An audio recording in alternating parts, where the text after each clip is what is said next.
The ultimate Athlon XP build.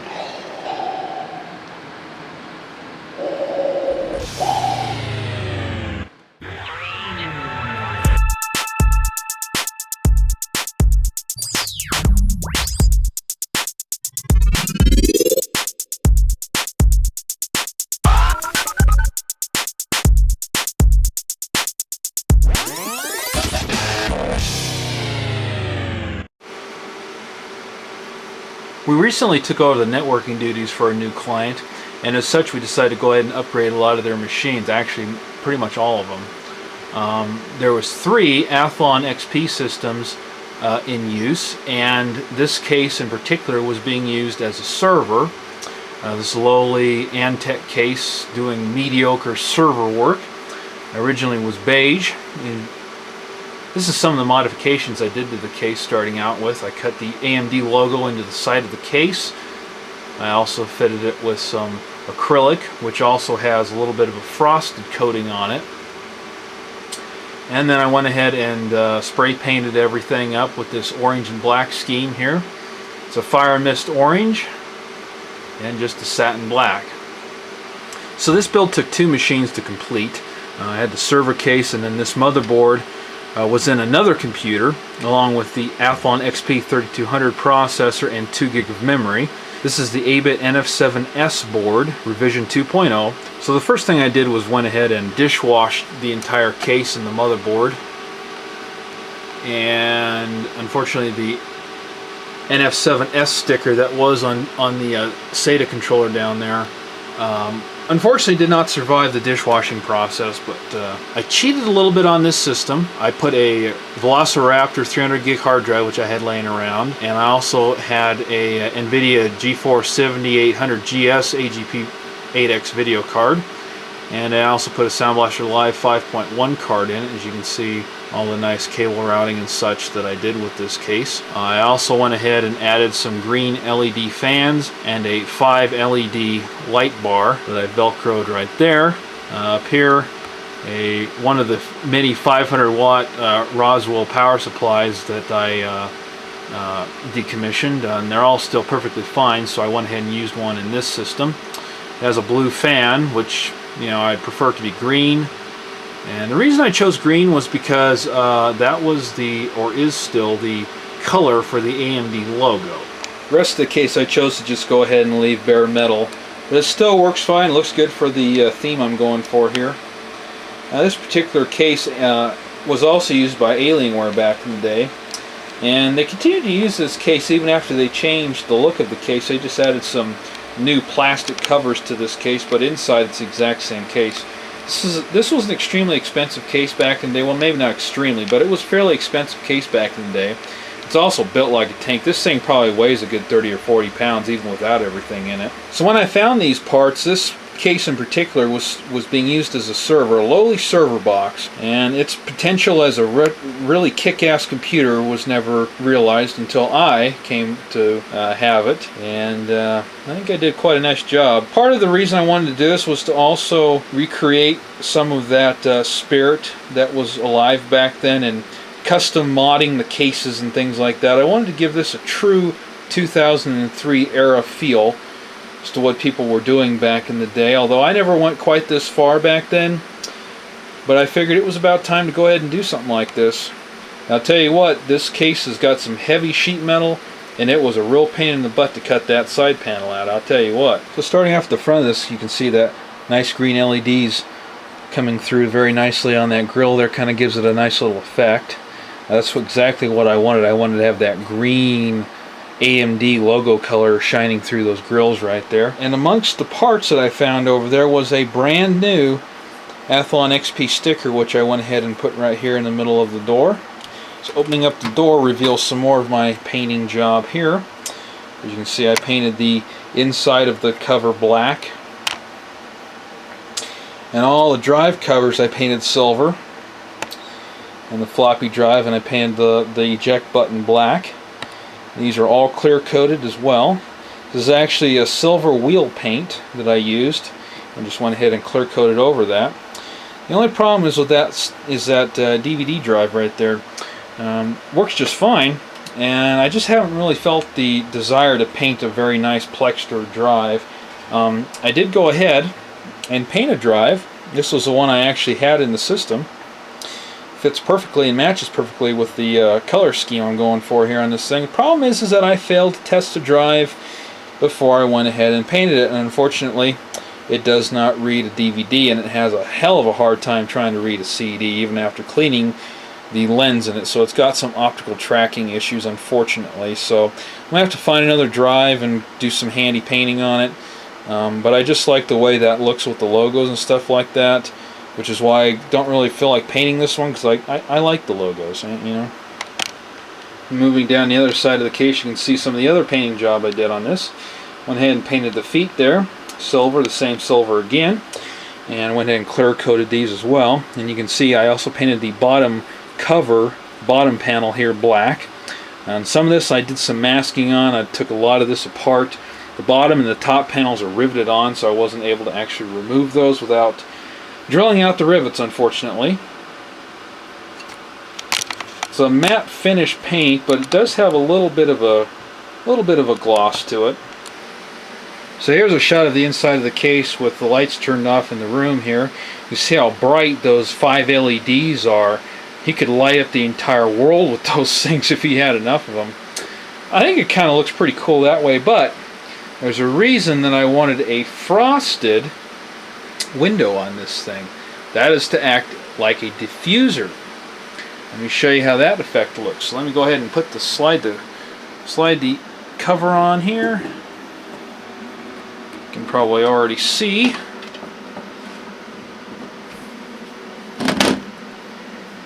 There. Now the AMD logo glows green. You can see more of the silver painting I did on the side latch right here. Again, clear coated that. And see how that green just glows through those vents right there. Pretty cool. You can see how that green even glows through those fan vents right there, even though there's no LEDs back there. And there's the power supply. I think even though it's blue, it still looks pretty good.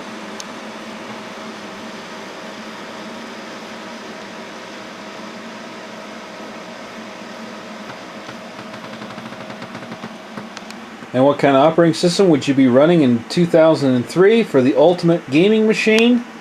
Of course, that would be a slightly modified Windows XP version. Of course, I'm running Windows XP Service Pack 3 on this.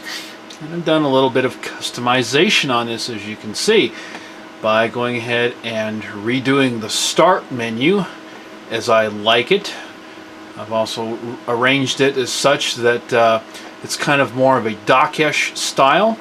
I've also replaced the browse UI.dll file from a Service Pack 2 disk in order to give me an address bar right here, which I can then use to, say, launch regedit or whatever, just like that.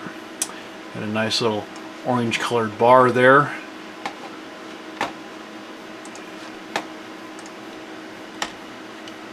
And whatever else I might feel like doing right there. Also can launch a website if I care to.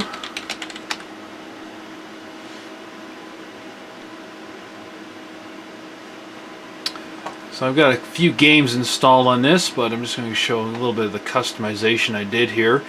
I went ahead and I created 2 new toolbars up here. I created a folder and created custom toolbars, and then I added shortcuts into those toolbars. And of course I have this thing locked right now so that you don't see the separation bars in between the toolbars, and I also removed the text that's shown right here. And I also customized the icons over here for my server and my computer and the network. I just went through and found some icons that were already within Windows XP that I liked a little bit better than what comes with XP.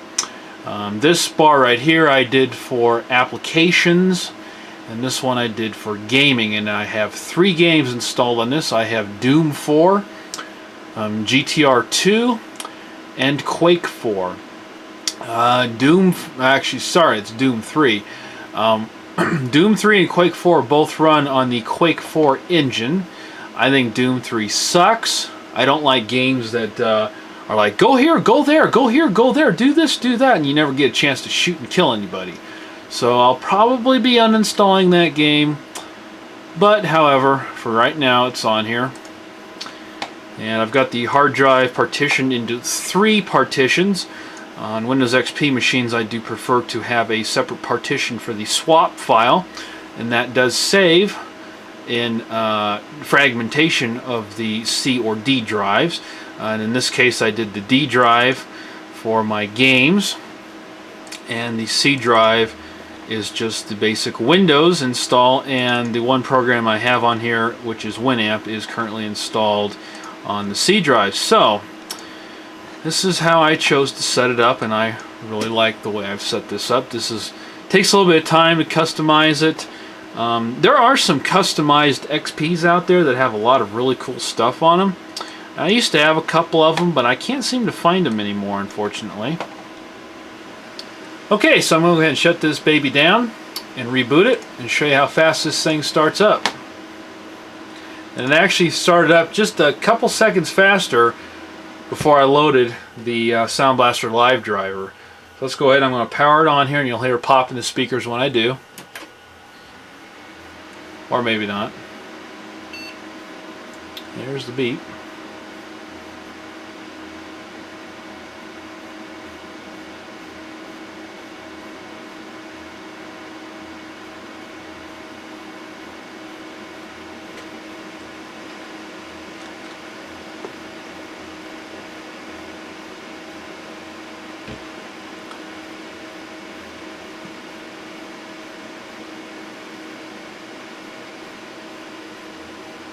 Bam!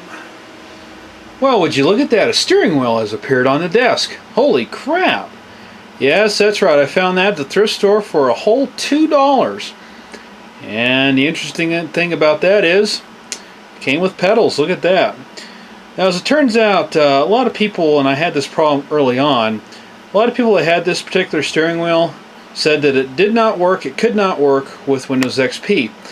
I am here to tell you that actually it does work if you go ahead and try every freaking joystick combination that there is.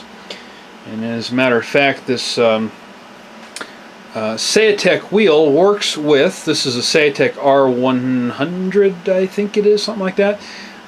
Works with XP with the 2 joystick setting. So that's how I got this thing to work.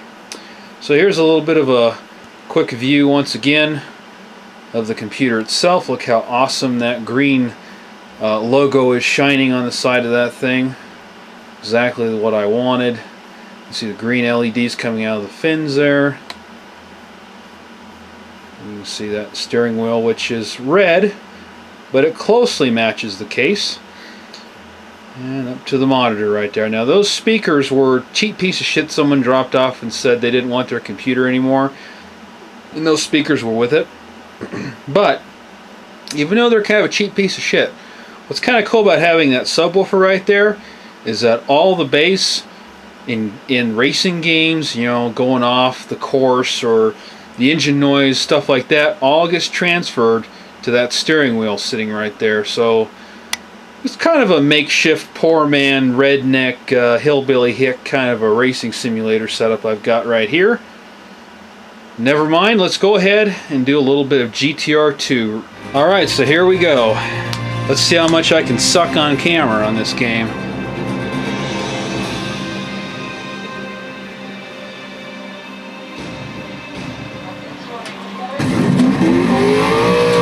Skip the formation lap.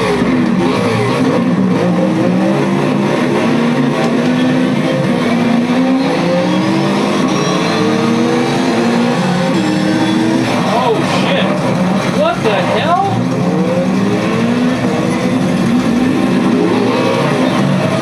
Well, I just lost my front end. Golly. Okay, let's try this one more time here. Skip the formation lap, please.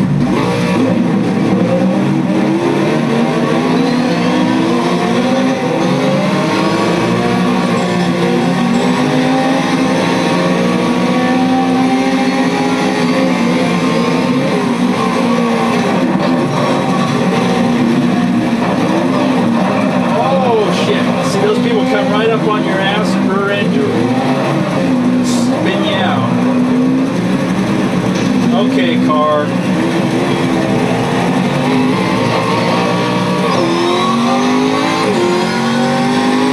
Now I'm mad.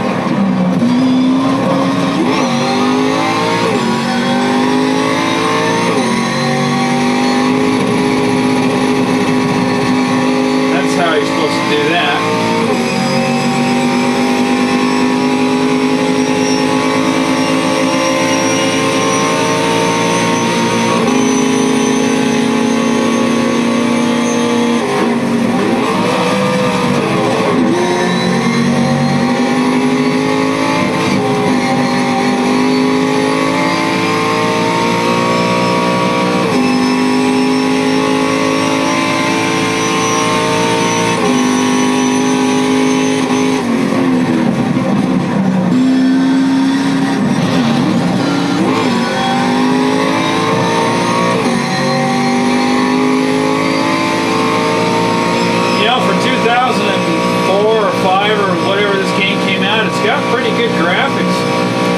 Definitely not iRace standards though.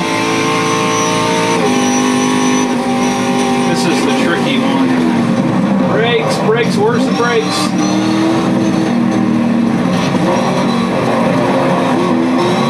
Whoa! Woo!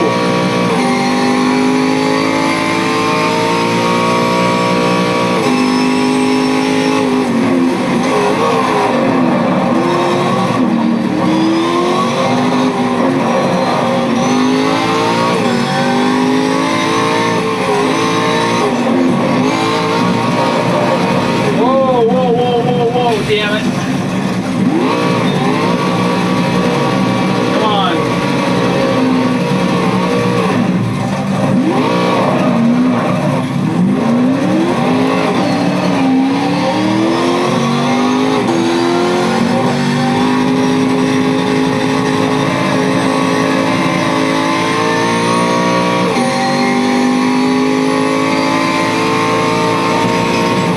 Yeah, I got a problem with the front end. See the sparks in my rear view mirror. Whoa, hold on there.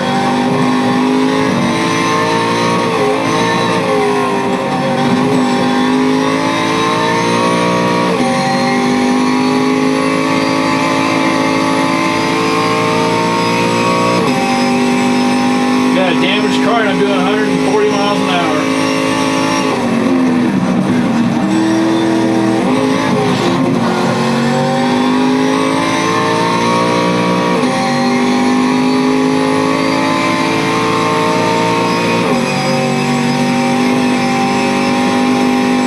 All the vibrations in the steering wheel too from that subwoofer.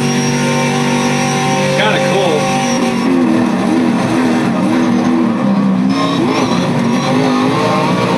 Alright, time to go into the pits. The other problem too is that this gas pedal sticks.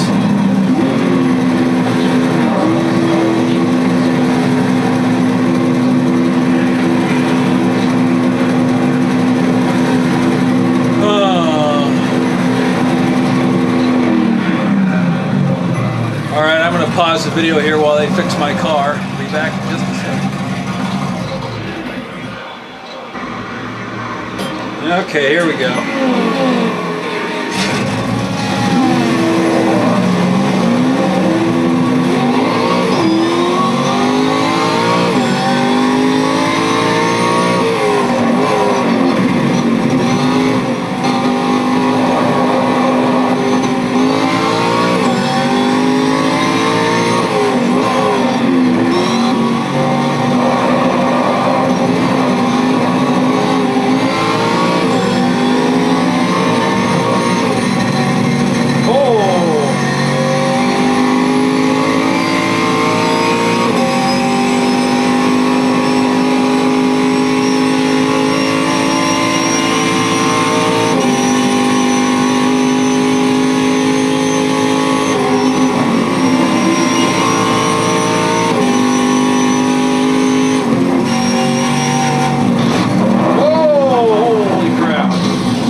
take that one right.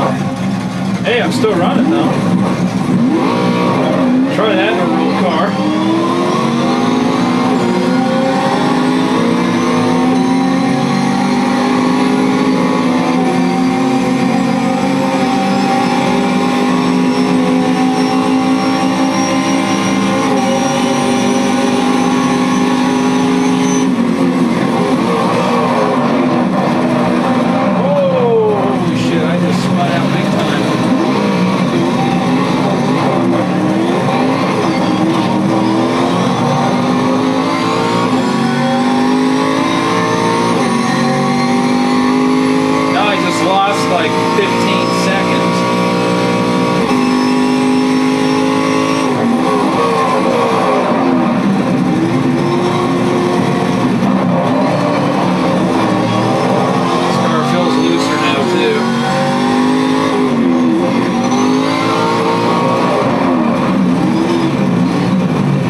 Side of the car.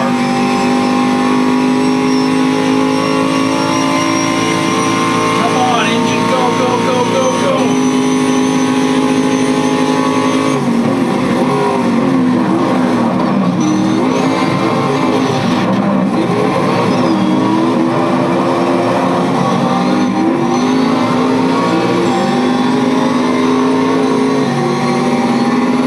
He just fucking blew right by me like I wasn't even fucking moving.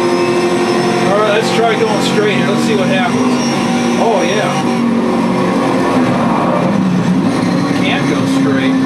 Straight to a fucking wall. Oh.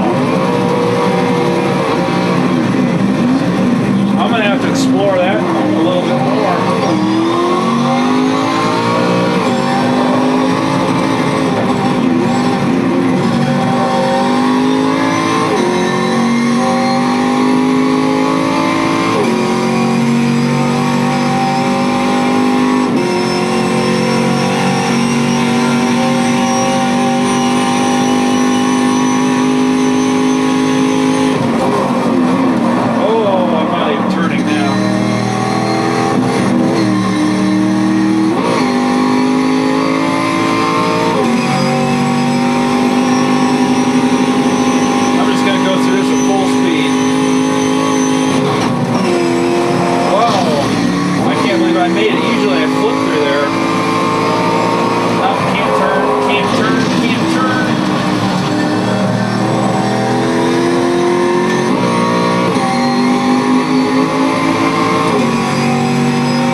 as they say, that's it. Take care, everyone. Thanks for liking, commenting, subscribing, and sharing all my videos. And if you have any questions about building your own kick-ass retro gaming machine, just go ahead and feel free to leave comments on the bottom of this video. Take care, everyone. Peace out.